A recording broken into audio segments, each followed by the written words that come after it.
নমস্কার দর্শক বন্ধুরা, লক্ষ্মীর পঞ্চব্যঞ্জনে আপনাদের সবাইকে স্বাগত জানাই। আশা করি আপনারা সবাই ভালো আছেন, আমিও ভালো আছি।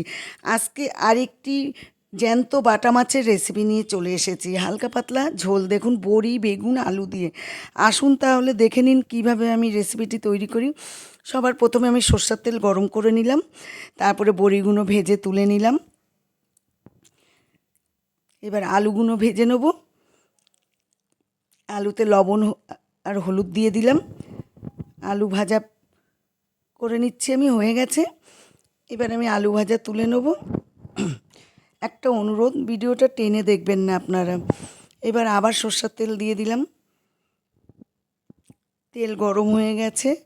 আমি মাছে লবণ হলুদ মেখে রেখেছিলাম, সেই মাছ দিয়ে দিলাম। মাছগুলো ভেজে নিলাম এক এক করে। প্রায় সব মাছগুলো ভাজা হয়ে এসছে। আর বাকি মাছগুলোও দিয়ে দিলাম। হয়ে গেছে মাছ ভাজা। এবার আমি তুলে নেব মাছগুলো। সব মাছ ভাজা হয়ে গেছে আমার।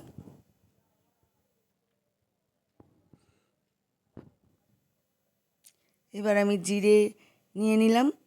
আর মাছ ভাজা আমি তুলে নিলাম, জিরে সম্বার দিয়ে দিলাম। বেগুন কেটে রেখেছিলাম, বেগুনগুলো দিয়ে দিলাম। বেগুনগুলো এত কচি বেগুন দেখেই মাছের ঝোল খেতে ইচ্ছা করলো। আর এই সমস্ত জ্যান্ত মাছের পাতলা ঝোল ছাড়া অন্য কিছু খুব একটা ভালোও লাগে না, দেখবেন আপনারা। বেগুনগুলো প্রায় ভাজা হয়ে এসছে। ভাজা আলুগুলো আমি দিয়ে দিলাম ওর সাথে। আদা গ্রেট করে রেখেছিলাম, আদাটা বেটে দেইনি আমি। আর ধনেপাতা রেখেছি ঝোলে দেবো, আদা গ্রেট দিয়ে দিলাম। দিয়ে নাড়াচাড়া করলাম। এবার হলুদ দিয়ে দেবো।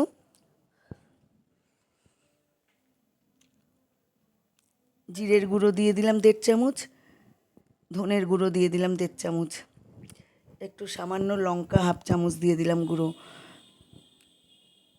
সামান্য একটু জলের ছিটে দিয়ে দিয়েছি, দিয়ে ঢেকে দিলাম আমি। মশলাটা প্রায় কষে এসছে। এবার ঢাকনা আমি খুলে নেব। দেখুন প্রায় কষে এসছে, আর একটু কষিয়ে নেবো আমি। মশলা সবজি সব একসাথে কষিয়ে নেব। স্বাদ অনুযায়ী লবণ দিয়ে দিলাম আমি এখানে 1.5 চামচ লবণ দিয়ে দিলাম, লাগলে পরে দেবো আবার।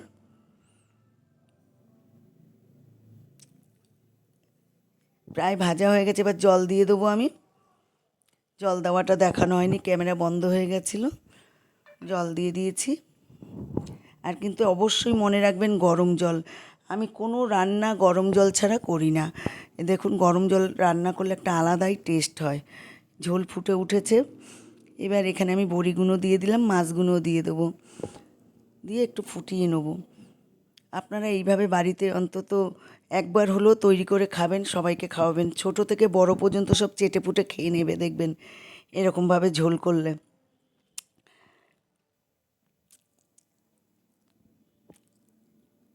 আমি ধনেপাতা দিয়ে নামিয়ে নিয়েছি।